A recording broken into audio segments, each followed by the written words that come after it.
Bila kita tenteram, buat apa pun senang. Penyakit yang datang melanda kita sekarang ialah penyakit tak tenteram. Tak tenteram ini kita panggil sebagai stres. Nanti jawatan kuasa masjid buat ceramah pula menangani stres. Tadi kita buat ceramah polis dan masyarakat. Sekarang kita buat ceramah pula menangani stres. Sebab hari ni ramai orang stres. Di antara yang stres, Tuan Haji kita ni, kejap bangun, kejap duduk, kejap bangun. Itu tanda-tanda stres tu tuan-tuan. Yang mana faham, tak faham sudah dia tuan. Ini kawan saya boleh gurau dengan dia tuan-tuan. Stres menjadikan kencing manis tak turun-turun bacaan. Akak-akak ni saya tahu orang yang paling kuat pantang. Durian tak makan, pulut tak makan sebab kencing manis. Tetapi kenapa bacaan gula tetap naik? Jawapan dia sebab stres. Stres menjadikan penyakit jantung. Tahu berapa ramai di sini yang pakai belon ni? Berapa ramai yang pakai stand? Termasuklah yang bercakap. Yang bercakap ni ada 3 stand dalam ni tuan-tuan. Kena sakit jantung. Sebab stres. Terlalu banyak berfikir, terlalu banyak bekerja menjadikan tak tenang. Yang ketiga, stres menjadikan seseorang itu kemurungan. Bila dia murung, dia pergi Jabatan Pulau Pinang, dia terjun. Terjun daripada jambatan. Kemudian menyusahkan bomba, terjun pula bomba nak cari pula mayat ni. Stres. Yang keempat, stres menjadikan dia tak boleh mengawal perasaan dia. Bila dia tak boleh kawal perasaan dia, jadi marah. Dia jadi panas baran. Dia menjadikan sesuatu benda tu, benda yang sikit pun dia nak jadi marah. Sebab tu tuan-tuan, sekarang stres merupakan satu gejala, satu penyakit yang perlu diselesaikan cepat. Maka Allah Ta'ala sebut di dalam surah Al-Fatih ayat yang keempat, huwallazi anzala as-sakinata fi qulubil mu'minin. Dialah yang menurunkan ketenangan dalam kamu, dalam hati orang-orang yang beriman. Maka kita kena cari ketenangan. Dan salah satu cara mendapatkan ketenangan ialah dengan berkahwin. Berkahwin itulah dipanggil ketenangan. Litaskunu ilaiha. Supaya kamu rasa tenteram. Masalahnya Ustaz, saya masa bujang tenteram. Bila kahwin, tak ada tenteram Ustaz. Hara, porak beranda Ustaz. Macam mana Ustaz cakap kahwin itu mententeramkan jiwa? Saya cakap sebab akak salah cari orang. Akak silap cari suami. Akak cari yang segak, mata biru, bulu kening bercantum. Bulu dada ni daripada pusat naik ke muka. Memanglah akak dapat. Cari yang sadar, memang akak dapat. Nak yang sadar, pergi mana-mana pun pakai singlet. Sebab nak tunjuk kesaduan tu. Kalau pakai baju batik tak nampak sadar. Oi, seronoknya dapat pegang abang sadar ni, geram. Memang dapat. Tak tertawan macam mana satu laki-laki punya sadar, dia kupas buah durian tu, gitu je. Depan orang perempuan begini, prap. Wow, dia jaka tampan. Bayangkan durian, hop, cah durian tu. Durian Belanda kak. Ui, subhanallah. Memang rap lah, hancur terus durian. Dengan sebab akak dapat macam itu, nu'tihi minha. Kamu akan dapat. Kerana cari yang handsome, akan dapat yang handsome. Cari yang bulu kening bercantum, memang dapat. Abang-abang cari ratu, memang dapat. Tak kira lah abang-abang cari yang mana. Tetapi bagaimana Nabi pesan kepada kita supaya dapat kebahagiaan? Cari yang dua. Pertama yang beragama, yang kedua yang berakhlak. Yang inilah tuan-tuan, yang kadang-kadang kita tertinggal. Orang faham yang beragama tu ustaz. Macam mana nak kahwin ustaz? Ustaz dah kahwin. Kenapa ustaz tunjuk pada dia je? Kenapa tak tunjuk pada saya? Tak apa, saya belum kahwin lagi. Tuan-tuan yang mana faham, tak apa tu. Tuan-tuan, yang beragama bukan mestinya tu imam, pengurusi masjid. Yang beragama ialah orang yang ada ilmu, yang mengamalkan agamanya, beramal dengan ilmunya, itu beragama. Sama ada dia cikgu, dia pemandu teksi, dia pemandu Grab, dia polis sekalipun, kalau dia beragama, silakan.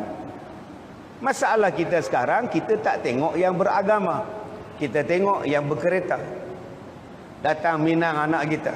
Kereta jenis apa? Panjang tengkuk bapak dia.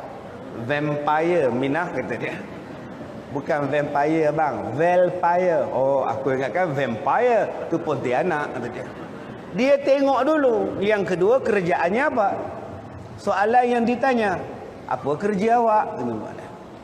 Saya kerja dekat Skudai pak cik. Bahagian apa tu? Engineering pak cik. Ada SOKSO tak? EPF ada EPF. Nampak soalan yang ditanya. Jarang yang ditanya, awak sembahyang tak? Sembahyang subuh berapa rakaat? 4. Subuh 2 bukan 4. Oh di sini 2 tempat saya 4. Astagfirullahalazim. Nampak benar nipunya tuan-tuan. Kalau macam ini terajang jauh tuan-tuan. Nanti kalau dia ambil anak kita, dia akan meninggalkan kita. Dia ambil anak kita, dia merosakkan kita. Dan kita takkan jadi tenang. Sebab kita dapat menantu yang tarafnya adalah hantu. Ni ibu-ibu sekarang ni. Waktu anak belum kahwin, bahagia hidup. Bila dapat menantu, naik mahkamah, turun mahkamah. Apa bahagia? Apa bahagia ni? Anak telefon, mak, abang dia pukul. Ya Allah. Aku pun tak pernah pukul kamu leha. Oi. Besok telefon lagi, mak, abang dia cubit. Ya Allah. Mak, abang dia kahwin lain. Ya Allah. Tak tenteram. Sebab apa tak tenteram? Sebab akak-akak cari menantu yang tak membahagiakan akak. Cari menantu yang tak ada nilai, yang sombong. Sebab itu dia ambil nombor 2, agama saja tak cukup. Berapa banyak orang yang beragama tapi jahat? Berapa banyak orang yang beragama tapi kedekut? Berapa banyak orang yang beragama tapi belagak? Sebab itu nak ambil pula yang kedua, mesti cari yang berakhlak. Agama saja tak cukup. Ditambah lagi syarat yang kedua, ialah carilah orang yang berakhlak. Apa dia berakhlak? Tuan-tuan tengok saja berakhlak. Tengok saja menggembirakan. Itulah akhlak. Antara dua orang ni, mana yang tuan-tuan gembira? Ustaz lah. Tengok baju pun cantik. Tengok baju saya tu, mana dia jumpa baju tu, ya Allah. Tak tenteram tuan-tuan. Belakang Lokin ni. Di Ipoh ada pasar raya Lokin. Ini Lokin tuan. Tuan-tuan tengok sekarang ni, yang mana berakhlak? Ustaz lah. Saya ni dengan bulu tak bercukur muka. Tengok berunsin. Ustaz segak. Apa makna dia tuan-tuan? Isteri saya kata, abang buanglah cepat abang. Oh, runsin tengok dah ni. Tak nak, saya cakap. Saya nak simpan panjang-panjang untuk menjiwai watak. Sebab saya ditawarkan melakon filem. Dan saya nak watak jahat. Saya tak nak watak jadi ustaz, letih lah. Asyik duk jumpa jampi masuk hantu dalam botol, tak nak saya lah. Asal ustaz berlakon je mesti tangkap hantu dalam botol, tak nak saya. Saya nak jadi ustaz, saya nak jadi orang jahat pula saya cakap. Watak saya jahat, samsing. Ipoh menjerit. Gua kasih sengat sama lu. Wow, betul tu yang simpan muka banyak. Berakhlak ni maknanya bila tengok dia menyejukkan hati kita. Itu nama dia berakhlak. Kalau tuan-tuan tengok orang jadi runsing, tak berakhlak. Sekarang akak-akak tengok suami akak, runsing ke tenteram? Entah tak? Ada yang cakap runsing ustaz oi. Akak ni BP ni darah tinggi-tinggi ustaz, tengok dia lagi tinggi ustaz oi tadi. Berapa ramai bila suami tak ada akak-akak suka. Mama, ayah pergi mana? Ayah pergi sekolah Ustaz Kazim seminggu. Bila dia balik, kamak cakap seminggu. Seronok kan mama, ayah tak ada? Mama pun seronok. Maknanya tak betul lah suami tu tuan. Tapi kalau isteri cakap, mama, ayah pergi mana? Ayah pergi ke Rosos. Seminggu baru balik. Leceh lah, ayah tak ada, tak seronok lah mama. Mama lagi tak seronok. Sudah tuan-tuan. Maknanya baguslah si suami itu. Jadi carilah satu orang yang membahagiakan kita. Kalau kita dah kahwin untuk anak kita, carilah pasangan yang betul untuk anak-anak kita.